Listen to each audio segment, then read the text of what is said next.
يا أيها الذين آمنوا اتقوا الله ولتنظر نفس ما قدمت لغد واتقوا الله إن الله خبير بما تعملون ولا تكونوا كالذين نسوا الله فأنساهم أنفسهم أولئك هم الفاسقون لا يستوي أصحاب النار وأصحاب الجنة Ashabul jannati humul faizun. Itu maksudnya, wahai orang-orang yang beriman, bertakwalah kamu kepada Allah dan perhatikanlah setiap daripada kamu apa yang kamu persiapkan untuk hari besok, yakni hari kiamat. Dan bertakwalah kamu kepada Allah, sesungguhnya Allah Subhanahu wa taala amat mengetahui dengan apa yang kamu kerjakan. Dan jangan kamu menjadi seperti mana orang yang lupa kepada Allah, yang mana mereka ni akan lupa kepada diri mereka sendiri. Itulah golongan-golongan yang fasik. Adalah tidak sama penghuni neraka dan penghuni syurga. Penghuni syurga itu ialah mereka-mereka yang berjaya. Jadi surah Al-Hasyr ayat yang ke-18, 19 dan ayat yang ke-20. Baik tuan-tuan yang dirahmati oleh Allah Subhanahu wa taala, surah Al-Hasyr ini dia ada kelebihan seperti mana yang disebut dalam beberapa kitab tafsir. Di antaranya ialah tafsir Hasyiah Sawi, tafsir kepada Jalalain, tafsir Al-Jalalain Hasyiah Sawi. Begitu juga dalam tafsir Al-Munir juga yang dikarang oleh Dr. Wahbah Az-Zuhaili juga menyebut ada beberapa hadis yang menceritakan berkenaan dengan kelebihan surah Al-Hasyr. Kalau kita baca Quran, semata-mata baca Quran dipanggil mu'abbad bitilawatahi. Maknanya baca Quran semata-mata dia dapat pahala. Jadi setiap daripada surah tu dia ada kelebihan. Selain daripada dapat pahala dengan kalimah-kalimah Quran yang kita baca, selain daripada itu ialah maknanya ialah setiap daripada surah ni dia ada kelebihan dia yang tertentu. Sebagai contoh ialah membaca surah Al-Kahfi. Surah Al-Kahfi dibaca pada malam Jumaat. Dibaca pula dia kena baca sekaligus. Dia tak boleh baca sikit-sikit. Barulah dia dapat kelebihan seperti mana yang disebut dalam hadis. Sebab kalau kita baca separuh, waktu malam kita baca separuh, pagi Jumaat pula kita baca separuh, dia tak dapat kelebihan seperti mana yang disebut dalam hadis. Pahala dapat. Kalau kita baca 10 ayat tu, dia akan dapat ada punya fadilat untuk menjauhkan kita daripada fitnah Dajjal. Tetapi kelebihan membaca surah Al-Kahfi maknanya kita membaca surah Al-Kahfi sewaktu mana pada hari Jumaat, dia ada kelebihan dia lain. Itu tuan-tuan. Jadi sebab itulah dalam setiap surah itu dia ada kelebihan-kelebihan yang tertentu. Seperti mana dalam surah Al-Hasyr dia ada kelebihan dia. Di antara kelebihannya disebut dalam hadis, Nabi kata man qara'a suratul Hasyr, sesiapa yang membaca suratul Hasyr, baca sampai habis, daripada ayat yang pertama sehinggalah pada ayat yang ke-24, dia baca habis, lam yabqa syai'un, tiada sesuatu daripada syurga dan neraka, wal arsy wal kursi was samawati wal ard, begitu juga dengan aras, kursi, langit dan bumi, wal hawami wal rihi was sahab, maknanya begitu juga wat tayri wad dawab, dan juga binatang-binatang yang melata di atas muka bumi, dan juga burung-burung yang berterbangan di langit, dan juga ialah langit, dan juga dia yang disebut dengan angin dan sebagainya, wal malaikah, dan malaikat sallu alaihi, akan berselawat kepada orang yang membaca suratul Hasyr. Illa sallu alaihi wastaghfirulah, bukan setakat mereka berselawat, bahkan mereka minta kepada Allah supaya Allah Ta'ala memberikan keampunan kepada orang yang membaca suratul Hasyr. Jadi itu kelebihan dia tuan-tuan. Faman mata min yaumihi aw lailatihi mata syahida. Nabi sebut, sesiapa yang mati pada siangnya ataupun pada waktu malam dia, maka dia akan mendapat pahala mati syahid. Contohnya dia baca surah Al-Hasyr pada pagi ni, pada hari ni, dia mati pada hari tersebut ataupun pada malam tu, maknanya dia akan dapat pahala mati syahid. Itu tuan-tuan yang dirahmati oleh Allah Subhanahu wa taala. Jadi jadikan surah Al-Hasyr ini sebagai bekalan dalam kehidupan kita, jadi sebagai amalan dalam kehidupan kita. Begitu juga di dalam begitu juga tuan-tuan yang dirahmati oleh Allah, di dalam disebut bahawa dalam satu hadis yang lain, mana Nabi sallallahu alaihi wasallam bersabda, Nabi kata, man qara'a hina, dan sesiapa juga yang membaca pada waktu pagi, salasa marrat, dia baca 3 kali, salasa marrat dibaca 3 kali, salasu ayatin min akhiris suratul Hasyr, dibaca 3 kali 3 ayat yang terakhir daripada surah Al-Hasyr. 3 ayat yang terakhir ini ialah ayat daripada 22, 23 dan ayat yang ke-24. Jadi 3 ayat ni baca dalam mana sebanyak 3 kali, 3. Jadi 9 ayat lah semua. Dan wakallallahu bihi, Nabi sebut, maka Allah Ta'ala akan mengutuskan sebanyak 70,000 para malaikat yang akan berselawat kepada orang yang membaca surah Al-Hasyr, yang baca 3 ayat tadi. Dia baca 3 ayat, dia baca 3 kali. Orang ni dia akan mendapat, maknanya 70,000 malaikat yang akan berselawat kepada dia. Maknanya, dan sekiranya dia mati pada hari tersebut, maka dia akan mendapat pahala mati syahid. Wa man qara'a, dan sesiapa juga yang membaca pada waktu petang. Tadi dia baca pada waktu pagi, dia baca pada waktu petang pula. Fakadzalika, maka dia akan mendapat kelebihan yang sama, tuan-tuan. Jadi sebab itu ini di antara kelebihan-kelebihan kita membaca 3 ayat daripada surah Al-Hasyr. Jadi boleh jadikan sebagai amalan dalam kehidupan kita. Jadi surah ni biasanya dibacalah oleh imam-imam dalam solat Jumaat dan sebagainya.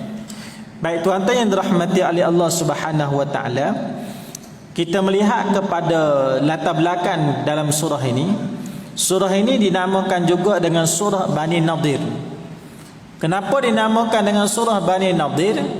Kerana dalam surah ini Allah Ta'ala menceritakan berkenaan dengan Yahudi Bani Nadir yang diusir daripada Madinah. Yahudi Bani Nadir ni Yahudi yang paling besar sekali, tuan-tuan. Kelompok yang paling besar sekali yang berada di Madinah, Yahudi Bani Nadir. Dan mereka juga ialah perkampungan mereka ni dikelilingi oleh satu tembok yang tinggi. Tembok tu memang tinggi, seperti mana istana. Maknanya mereka, sebab tu mereka berani melanggar perjanjian yang mereka buat dengan Rasulullah, dan juga mereka berani mengambil tindakan untuk membunuh Nabi sallallahu alaihi wasallam. Satu ketika Nabi nak pergi ke perkampungan Yahudi Bani Nadir, lalu mereka berpakat, mereka kata siapa yang berani ambil batu yang maknanya siapa yang berani ambil batu ni lalu lempar ke atas kepala Muhammad. Lalu mereka pilih salah seorang daripada kalangan mereka yang bernama Amr ibn Jihash. Mereka dia pun ambil batu tersebut, dia naik atas tembok, dia tunggu Nabi rapat dengan tembok, dia nak lemparkan batu tersebut kena tepat ke atas kepala baginda Nabi sallallahu alaihi wasallam. Ini maknanya seorang laki-laki Amr ibn Jihash. Kemudian bila Nabi pergi ke perkampungan Yahudi Bani Nadir, sebelum Nabi rapat dengan tembok, mana Allah Subhanahu wa taala memberikan perkhabaran kepada Rasulullah. Maknanya bila Nabi mendapat perkhabaran, Nabi patah balik sampai di Madinah, lalu baginda Nabi sallallahu alaihi wasallam mengeluarkan arahan Yahudi Bani Nadir mesti diusir daripada Madinah. Ini nak sebut bagaimana perjuangan baginda Rasulullah, dia ada cabaran dia ada ibtila dia. Dan cabaran tu datang daripada golongan yang memahami kandungan isi ahli kitab. Maknanya isi kandungan kitab Taurat, dia faham. Dia mengetahui bahawa Nabi ialah yang disebut dengan Rasul akhir zaman, tetapi mereka tak ikut. Nabi berhadapan dengan golongan-golongan sebegini. Ini cabaran ataupun kita sebut ibtila. Begitu juga dalam surah ini, dalam kisah ini menceritakan bagaimana perjuangan Rasulullah mendapat bantuan daripada Allah Subhanahu wa taala. Sebab tu kalau kita nak buat kebaikan, tuan-tuan, kalau dengan Kalau dengan kekuatan kita sendiri memang kita tak mampu, tuan-tuan. Dia mesti mesti mendapat bantuan ataupun yang kita sebut dengan taufik daripada Allah Subhanahu Wa Taala. Setiap daripada langkah dan perjuangan Rasulullah mendapat bantuan daripada Allah, mendapat nusrah daripada Allah. Kalau benda yang besar tu mendapat bantuan daripada Allah, Rasul mendapat bantuan daripada Allah, apatah lagi kita, tuan-tuan. Sebab tu kita bila nak buat ibadah, jangan kita rasakan bahawa kita ni dapat buat ibadah dengan kemampuan usaha diri kita sendiri. Kita perlu tanya balik apa kelebihan kita sehingga Allah Subhanahu Wa Taala pilih kita untuk melakukan ibadah pada Dia. Anda kata kita ni ialah baik sangat, tak juga. Pada hari ni, pada waktu ni Allah Taala pilih kita, tuan-tuan. Allah menggerakkan kita. Mana Allah memberikan kesihatan pada kita. Pada zaman pandemik wabak ni kan ramai yang kena wabak, tapi alhamdulillah mana Allah Taala jaga kita. Sehingga kita diberi kekuatan, kita diberikan maknanya peluang, kita diberi nikmat untuk melakukan ibadah pada Allah. Berapa ramai orang yang nak melakukan ibadah pada Allah tapi mereka tak dapat melakukan ibadah. Mereka tak dapat hadir ke rumah Allah. Ini yang kita sebut sebagai taufik hidayah. Tidak ada manusia yang boleh bagi taufik hidayah ni, tidak ada, tuan-tuan. Yang boleh bagi taufik hidayah ni hanya Allah Subhanahu Wa Taala. Sehebat-hebat manusia, dia hanya boleh bagi hidayah tu irsyad saja. Bagi hidayah, bagi petunjuk, cerita mana baik, mana buruk, sekadar tu saja.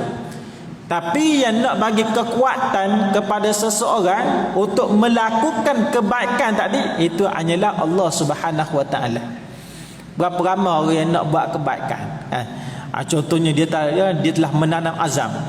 Malam ni nak datang ke masjid, nak datang untuk solat tarawih. Tiba-tiba datang perasaan malas, bagi contoh. Tiba-tiba rasa sakit perut ataupun rasa pening kepala, rasa penat, mana tidak diberikan kekuatan pada waktu tersebut.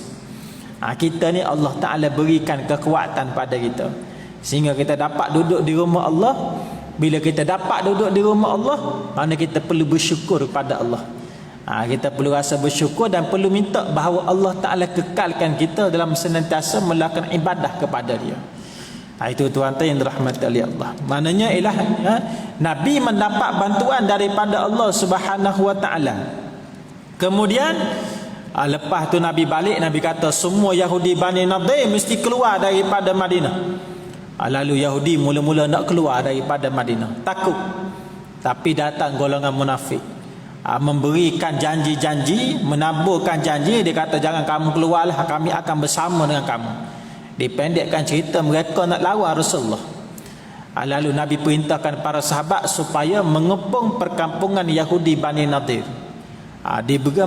Dikepung selama beberapa hari. Nabi pun perintahkan kepada para sahabat supaya menebang pohon tamar milik Yahudi Bani Nadir yang berada di luar tembok mereka. Jadi mereka duduk dalam, jadi tidak boleh keluar. Tambah pula pohon tamar yang menjadi bekalan makanan mereka ditebang oleh Nabi dan para sahabat. Dan tindakan ini mendapat keizinan daripada Allah.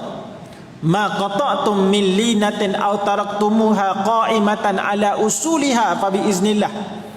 Mana pohon tamar yang kamu tebang daripada milik Yahudi Bani Nadir, kamu tebang. Pohon tamar orang lain kamu tak tebang, mendapat keizinan daripada Allah Subhanahu Wa Ta'ala.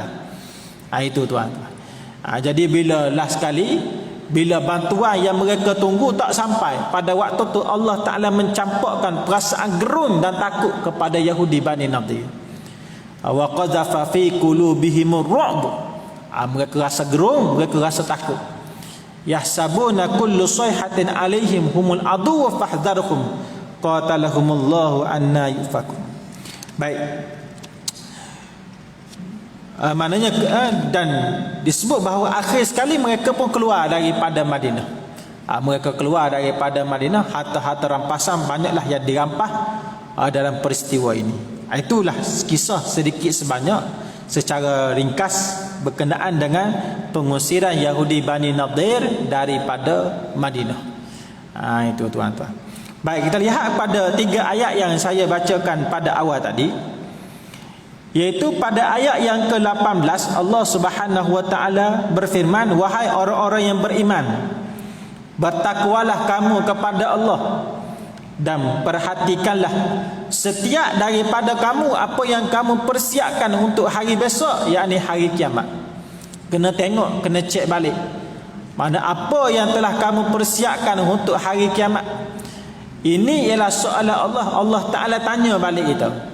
Tuhan tanya apa yang telah kamu buat persiapan untuk berjumpa dengan Allah Subhanahu wa taala.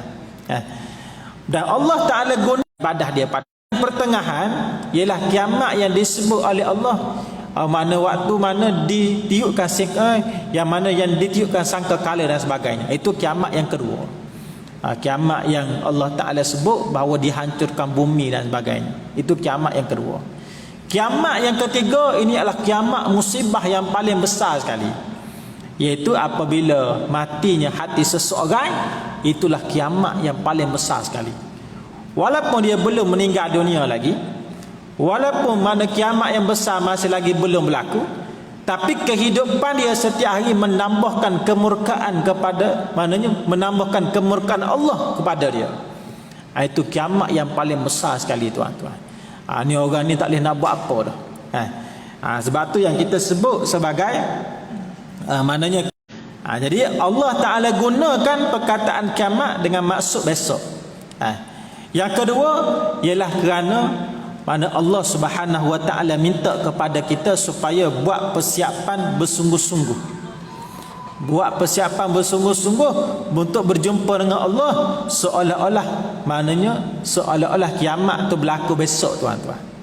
Jadi buat persiapan untuk berjumpa dengan Allah seolah-olah kiamat tu berlaku besok. Itu. Ini yang kita sebut sebagai maknanya ialah kenapa perkataan dia itu perkataan kiamat, mana Allah Ta'ala gantikan dengan perkataan besok. Jadi ayat ini juga disebut oleh para alim ulama bahawa ayat muhasabah. Muhasabah untuk cek kita balik apa yang kita buat di atas dunia ni sebagai persiapan untuk berjumpa dengan Allah Subhanahu wa taala. Jadi mana bersempena dengan kita duduk dengan akhir-akhir Ramadan ni, dia kena banyak muhasabah. Muhasabah kena cek balik apa yang kita buat dalam bulan Ramadan ni.